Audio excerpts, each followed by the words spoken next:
Assalamu alaikum. How are you? I hope you are fine.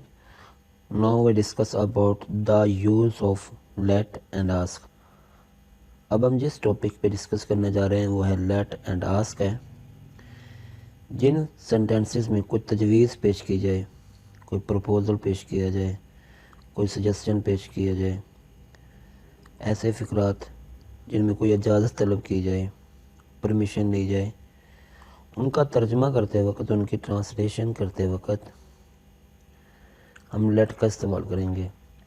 Late हम start में इस्तेमाल करेंगे और उसके बाद प्रोनाउन की जो है वो ऑब्जेक्टिव कंडीशन का इस्तेमाल करेंगे, फिर हम वर्ब की पहली फॉर्म इस्तेमाल करेंगे। अब हम यहाँ पे देखते हैं कि let us go for a walk, आओ सैर को चलें। ये तजवीज़ है, ये प्रपोज़ल दिया गया, सजेशन है कि आओ सैर को चलें। Let us go for a walk.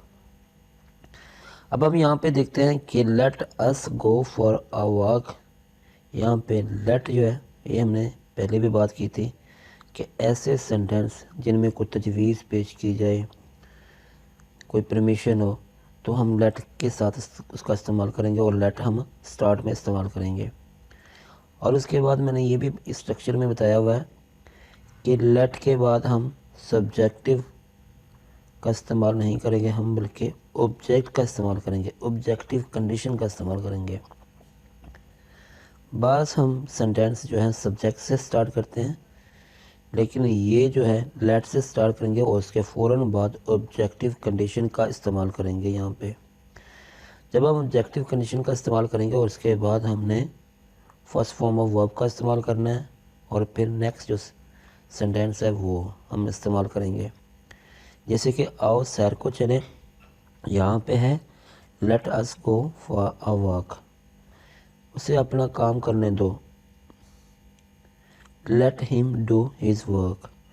अब हम यहाँ पे देखते हैं, सबसे पहले हमने लेट का इस्तेमाल किया है, फिर हमने ऑब्जेक्टिव केस का इस्तेमाल किया है, फिर हमने फर्स्ट फॉर्म ऑफ वर्ब का इस्तेमाल किया है और देन जो है रिमेनिंग सेंटेंस है वो इस्तेमाल किया है। अगर हमारे पास कोई नेगेटिव सेंटेंसेस है तो हम उसको डू नॉट के साथ इस्तेमाल करेंगे। वहाँ पे हमने डू नॉट का इस्तेमाल करना है। जैसे कि ये स्ट्रक्चर देखें, सबसे पहले डू नॉट, फिर लेट, देन ऑब्जेक्टिव केस और then first form of verb. मिसाल के तौर पर उसे अपना काम ना करने दो, do not let him do his work. Urdu के फ़िक्रात जिनमें कह दो आ जाए, याद आ जाए से कहो, जैसे उसे कह दो कि वो अपना काम वक्त पर करे। Ask him to do his work in time. अब यहाँ पे हम देखते हैं कह दो या से कहो के लफ्ज़ आ जाए, इनका तर्जमा करते वक्त फ़िक्रे के शुरू में आस का इस्तेमाल करेंगे और इसके बाद नाउन या प्रोनाउन की जो हालत है, जो केस है, जो कंडीशन है, वो ऑब्जेक्टिव इस्तेमाल करेंगे। देन हम टू का इस्तेमाल करेंगे और फिर हम फर्स्ट फॉर्म ऑफ वर्ब का इस्तेमाल करेंगे। जैसे कि यहाँ पे है आस्क हिम और उसके बाद हमने टू का इस्तेमाल किया है, फिर हमने क्या किया है कि फर्स्ट फॉर्म ऑफ वर्ब का इस्तेमाल किया है। और जब हमने बात की थी कि आओ सैर को चले, तो वहाँ पे हमने लेट का इस्तेमाल किया था। लेट के बाद हमने ऑब्जेक्टिव केस का इस्तेमाल किया है और उसके बाद फ़ौरन हमने फर्स्ट फॉर्म ऑफ वर्ब का इस्तेमाल किया है। लेकिन यहाँ पे आस्क का इस्तेमाल करके ऑब्जेक्टिव केस तो किया है, लेकिन इसके बाद हमने टू का इस्तेमाल करना है। टू का इस्तेमाल करके फिर देन डू का इस्तेमाल किया है, फर्स्ट फॉर्म ऑफ वर्ब का इस्तेमाल किया है।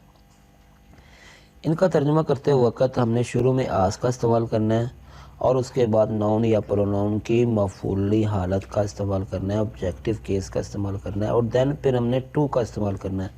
लेट में हमने टू का इस्तेमाल नहीं करना और यहाँ पे हमने टू का इस्तेमाल करना है और देन हमने फर्स्ट फॉर्म ऑफ वर्ब का इस्तेमाल करना है।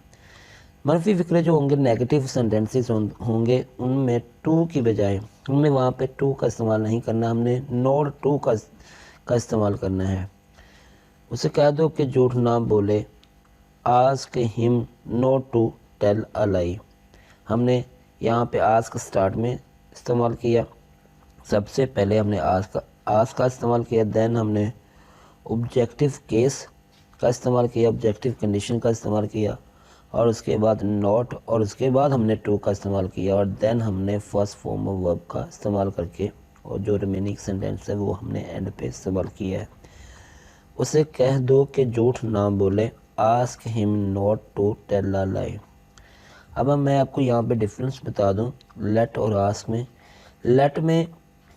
لیٹ بھی سٹارٹ میں ہی آتا ہے، جیسے سینٹینس سٹارٹ ہوگا تو لیٹ کا استعمال ہوگا، اور جیسے ہی سینٹینس سٹارٹ ہوگا آسک کا استعمال ہوگا۔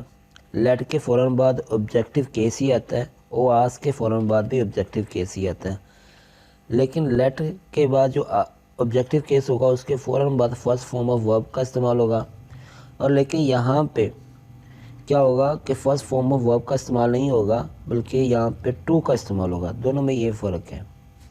امید ہے کہ آپ کو لیٹ اینڈ آسک کی سمجھ آ چکی ہوگی۔ تو اگر آپ اس چینل پہ نئے آئے ہیں تو اس چینل کو سبسکرائب کریں، بیل آئیکن کو کلک کرنا مت بھولیں تاکہ ہر نئے آنے والی ویڈیو آپ تک پہنچ سکے۔ اگر کوئی کویسچن ہے یا کوئی آپ اور چاہتے ہیں کہ ٹاپکس جو آپ کو سمجھ نہیں آ رہی تو وہ آپ کمنٹ کر کے پوچھ سکتے ہیں، تو نیکسٹ ہم اس پہ ویڈیو بنائیں گے۔